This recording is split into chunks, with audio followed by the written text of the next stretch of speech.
hijau Rohingya kepada Aung San Suu Kyi.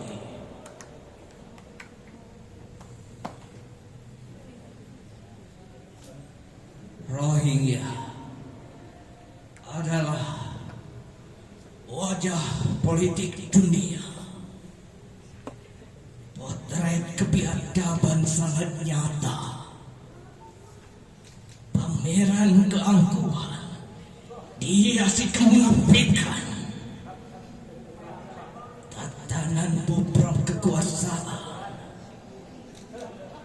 Dan kau diam 1000 bahasa.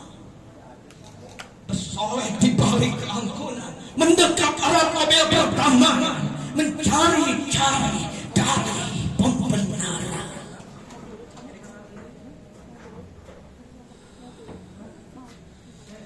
Kau bicara kemanusiaan. Kemanusiaan siapa?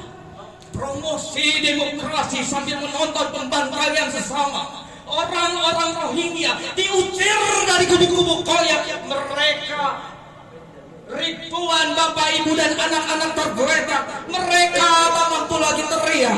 Melata jadi panas purba dengan kemiskinan sempurna.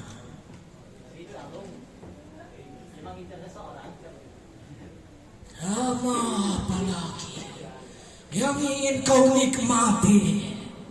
Ratusan ribu manusia menyambung nyawa di tengah samudra. Jutaan pengungsi tinggal di barak-barak sunyi.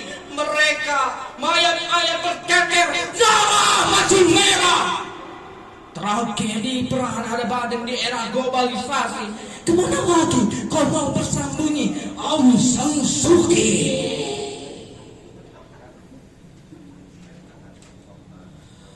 Aung San Suu Kyi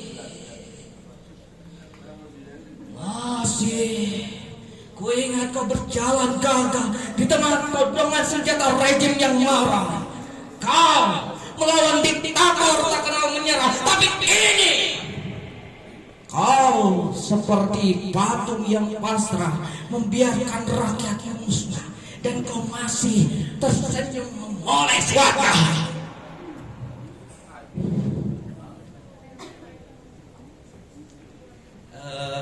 Boleh request satu lagi puisi? Boleh. Puisi ini saya temukan di laptop pribadi saya. Puisi ini diketik 3 tahun yang lalu.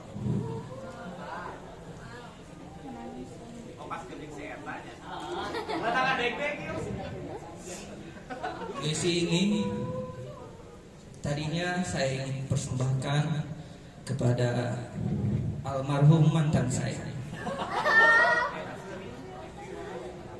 Beliau meninggal 3 tahun yang lalu. Saya belum sempat membacakan puisi. Dan saya yakin beliau sedang menonton di sini. Judulnya masih alay, soalnya ini 3 tahun yang lalu. Saya masih maba. Saya mengetik dan saya membereskan 1 minggu yang lalu. Maafkan kalau judulnya alay, soalnya saya belum pernah, waktu itu saya mengetiknya belum pernah melihat Aji Suwaru dan Iqbal Kidung membaca puisi. Jadi saya belum ada referensi.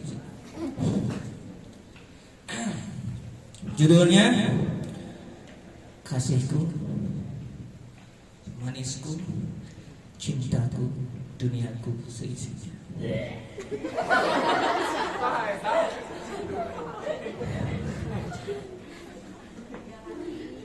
Cintaku, aku bingung harus kukatakan seperti apa tentang dirimu. Bukan kata rumit yang membuatku sulit, namun menuliskan kata indah tentangmu tidak cukup 1 lembar. Manisku, amalan apa yang pernah bapak ibumu lakukan sebelum kau lahir? Apa mereka pernah membangun tempat ibadah yang selalu dipenuhi para jemaahnya? Apa mereka pernah membuat sebuah lagu yang bisa membuat orang-orang saling jatuh cinta? Apakah ketika kamu lahir, Tuhan sedang tersenyum? Kau terlalu indah untuk lahir di dunia. Bahkan mungkin malaikat pun pernah memuji sosok indah. Tidak hanya indah, tapi aku jatuh cinta pada semua tentang dirimu. Kasihku, mencintaimu adalah hal termudah yang pernah aku lakukan. 3 detik aku memandangmu, 1000 tahun aku mencintaimu. 5 detik kamu tersenyum padaku, ribuan lembar bait-bait puisi bermekaran di dalam jantungku.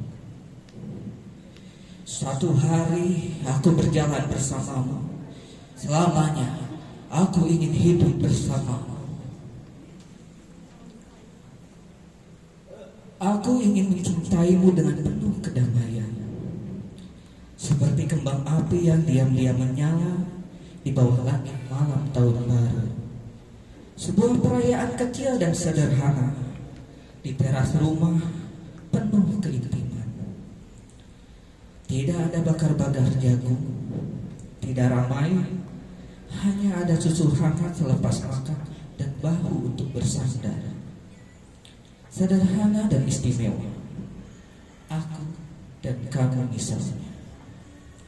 Sayang, engkau adalah puisi terindah dari yang maha indah. Suatu saat, ketika kamu menemukan atau mendengar bait-bait puisi ini, percayalah bahwa aku pernah mencintaimu. Terima kasih.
Tapi seingatku, ini tuh hari ulang tahun. Aku ingat betul tanggalnya hari ini. Bukan.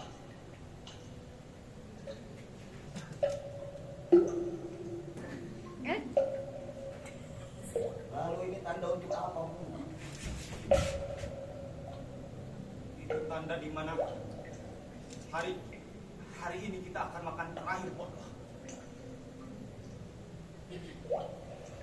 Terakhir kita akan mati. Kita akan mati. Selamat tinggal.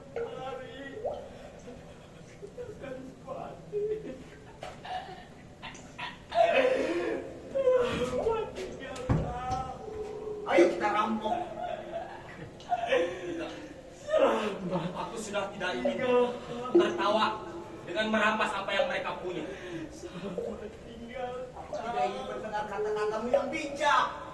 Kekacauan ini disebabkan oleh mereka yang seolah-olah bertindak tidak sah. Dunia yang penuh kelaparan. Lalu apakah kita akan mati? Lebih baik kita mati. Mati. Tapi aku belum merasakan ulang tahun.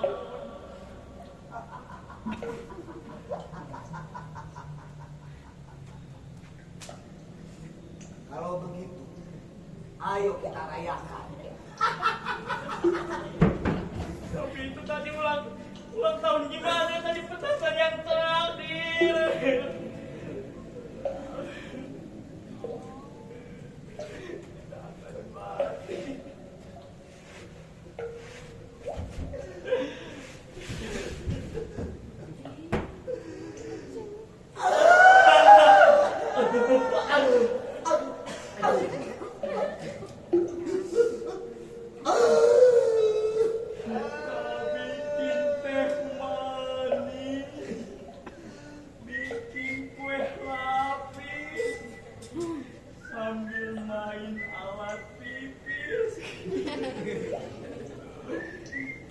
Bukalah dengan yang manis.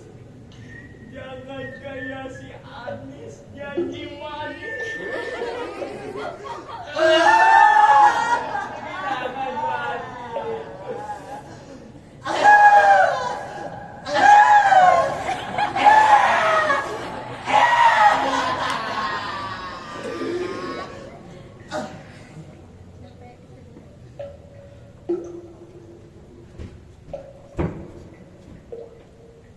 Kalian sedang apa?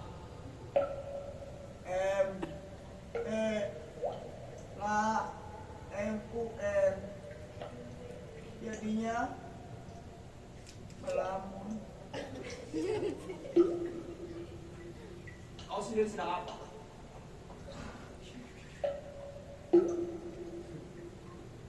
Mencoba tidur. Tidur. Memangnya kapan? Kapan kau akan tidur? Nanti. Kalau perutku sudah kenyang. Begadang jangan begadang. Kalau tiada arti. Begadang boleh saja. Kalau masih keroncongan. Lebih baik mati daripada kelaparan. Yang kita bisa hanyalah melamun. Tidak ada gunanya melamun kalau kita hanya memikirkan makan. Yang ada kita hanya lapar. Lamun juga sebuah pekerjaan goblok. Pekerjaan yang sia-sia. Yang penting aku sudah mengerjakan selesai semua pekerjaan. Tetap saja. Perut kita tetap kelaparan. Apa yang kita dapat dari malam?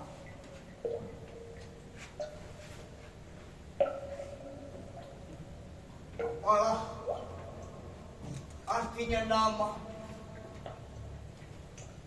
Bila mawar telah berganti nama,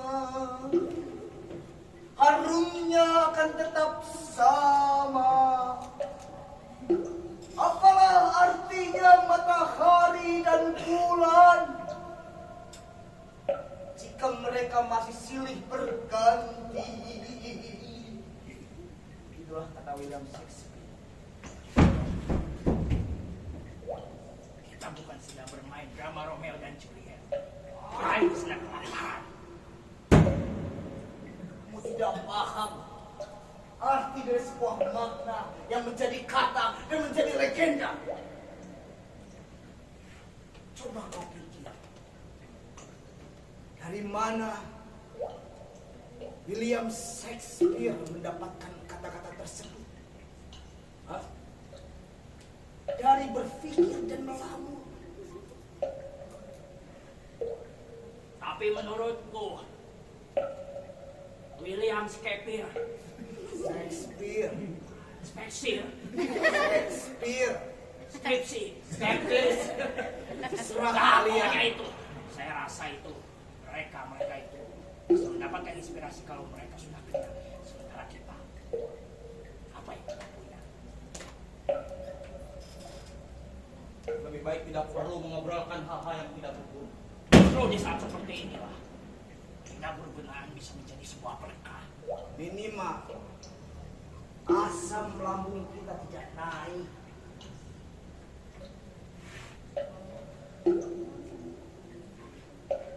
Lebih baik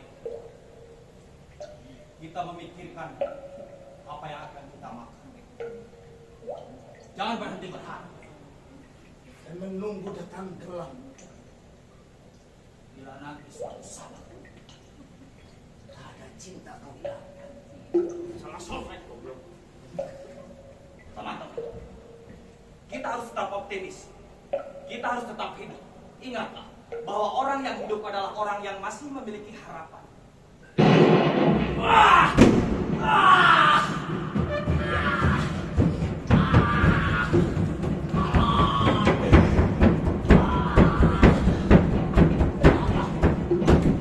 Ada apa denganku?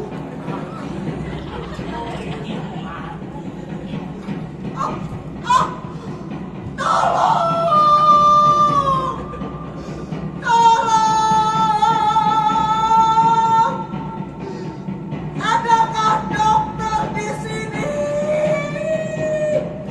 Dokter! Dokter! Dokter! Dokter!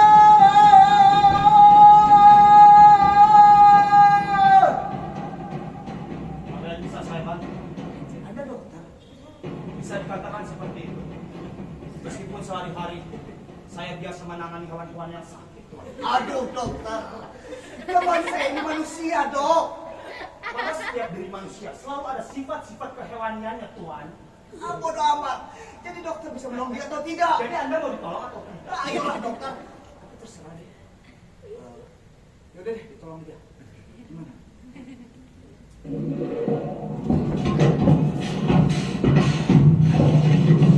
Dok. Dokter. Dok. Bagaimana keadaan teman saya dok? Dokter. Dok. Dokter. Bagaimana dok? Dok. Bagaimana dok? Dokter. Dok. Bagaimana keadaan teman saya dok? Dok. Dokter jawab dok. Dokter. Dok. Dok.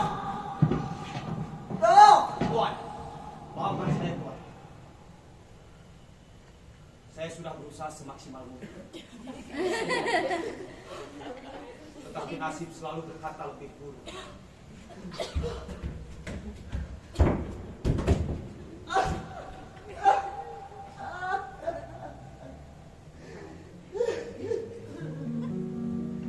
Jadi dok,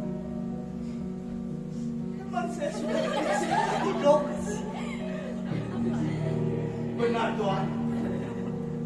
Saya tidak bisa menolongnya. Dia benar-benar telah mati. Please dok, Please, mohon Tuan. Please, mohon Tuan. please dok. Oh, ah.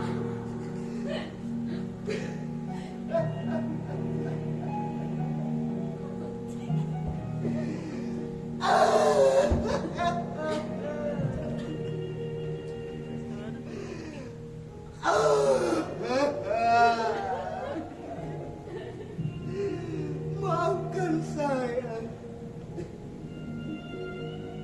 Selama kamu di dunia, saya telah membuatmu menderita. Setiap kali saya mendapatkan giliran jadwal untuk memasak, saya selalu mengurangi bagian. Oh, jadi begitu kerjamu. Itu ironi dalam adegan goblok. Tapi aku merasakan kejujuran dalam kata-katamu itu. Berarti aktingku berhasil. Berarti selama ini kau telah mengkhianatiku. Sementara aku ke lapangan, kau Yang mencuri jelas, makananku. aku Aku masih sudah tahu di hati kamu. Diam! Diam! Yang sebenarnya ironi adalah hidup kita sendiri.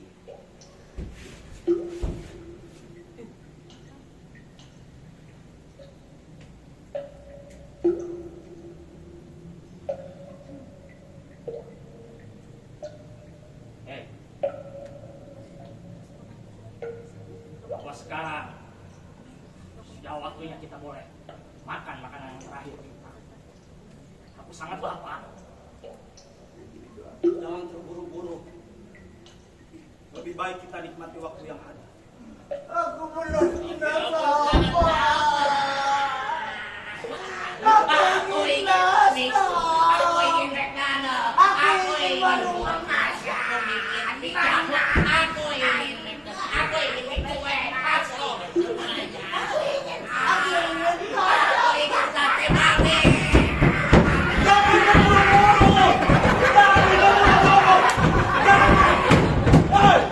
Jangan terburu-buru.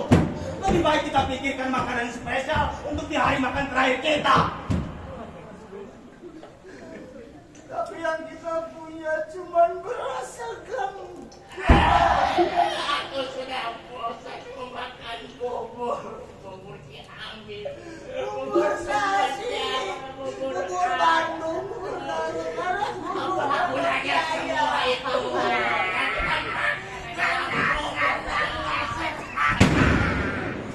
Apakah kalian tahu sejarah si balik bubur? Tidak.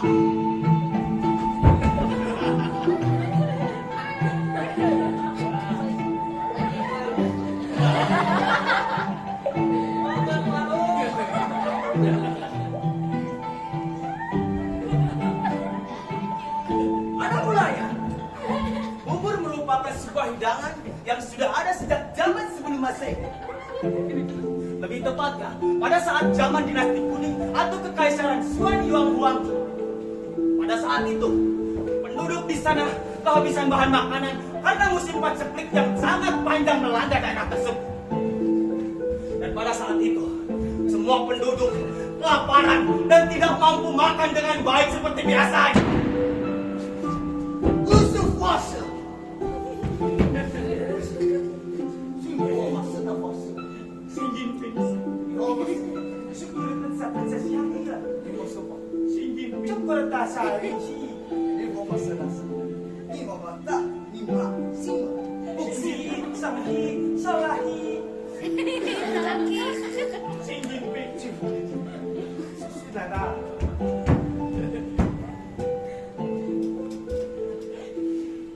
Lima fat. Xi Jinping, Yu Zhong, Tofu toh, tofu toh. Lima masa. Xi Jinping toh. Xi Keleng.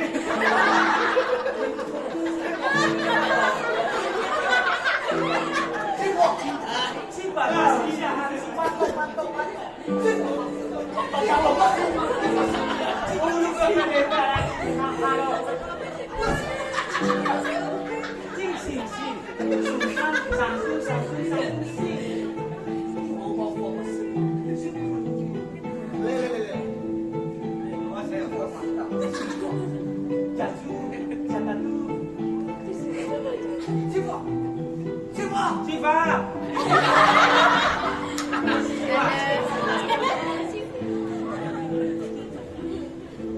Konghucu.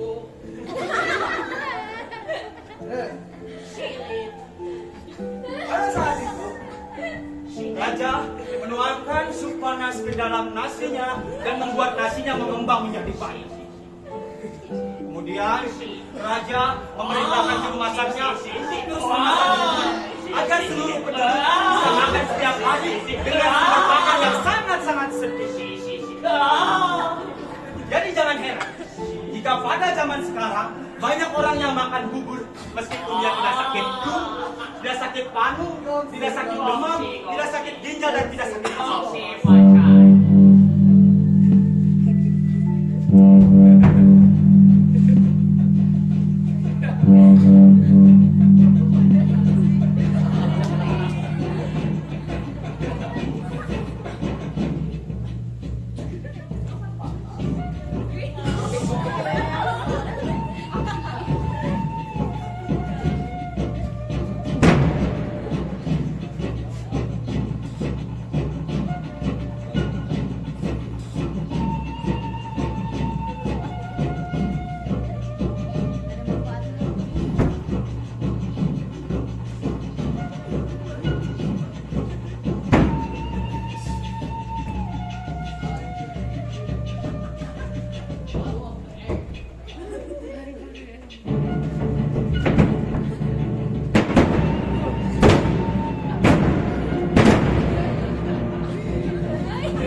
Mencari.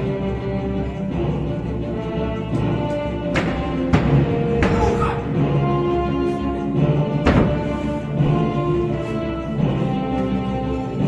Apa Malika?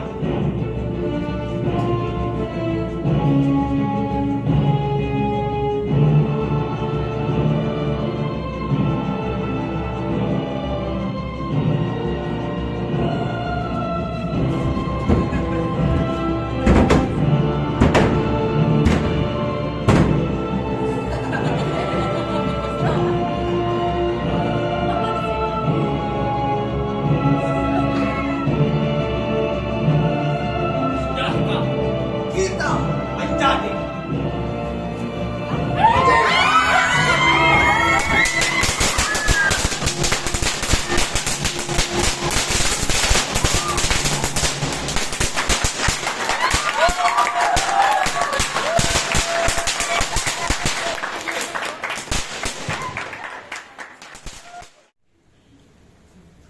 Kita adalah pemilik sah republik ini. Taufik Ismail.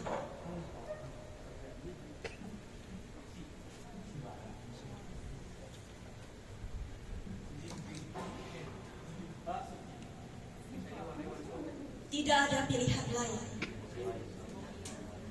Kita harus berjalan terus.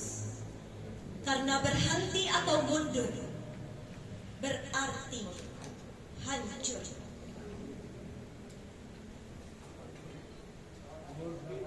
Apakah akan kita jual keyakinan kita dalam pengabdian tanpa harga? Akan maukah kita duduk satu meja dengan para pembunuh tahun lalu dalam setiap kalimat yang berakhiran Ruli, tuanku? Tidak ada pilihan lain.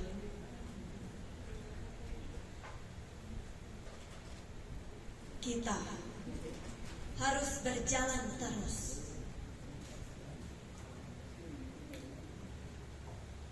Kita adalah manusia bermata sayang yang di tepi jalan mengacungkan tangan untuk oplet dan bus yang penuh. Kita adalah berpuluh juta yang tahun yang hidup sengsara dipukul banjir, gunung api, kutub dan hawa, dan bertanya-tanya di nikah yang namanya merdeka. Kita tidak punya kepentingan dengan 1000 slogan dan 1000 pengeras suara yang hampa suara. Tidak ada pilihan lain. Kita harus berjalan terus. 1965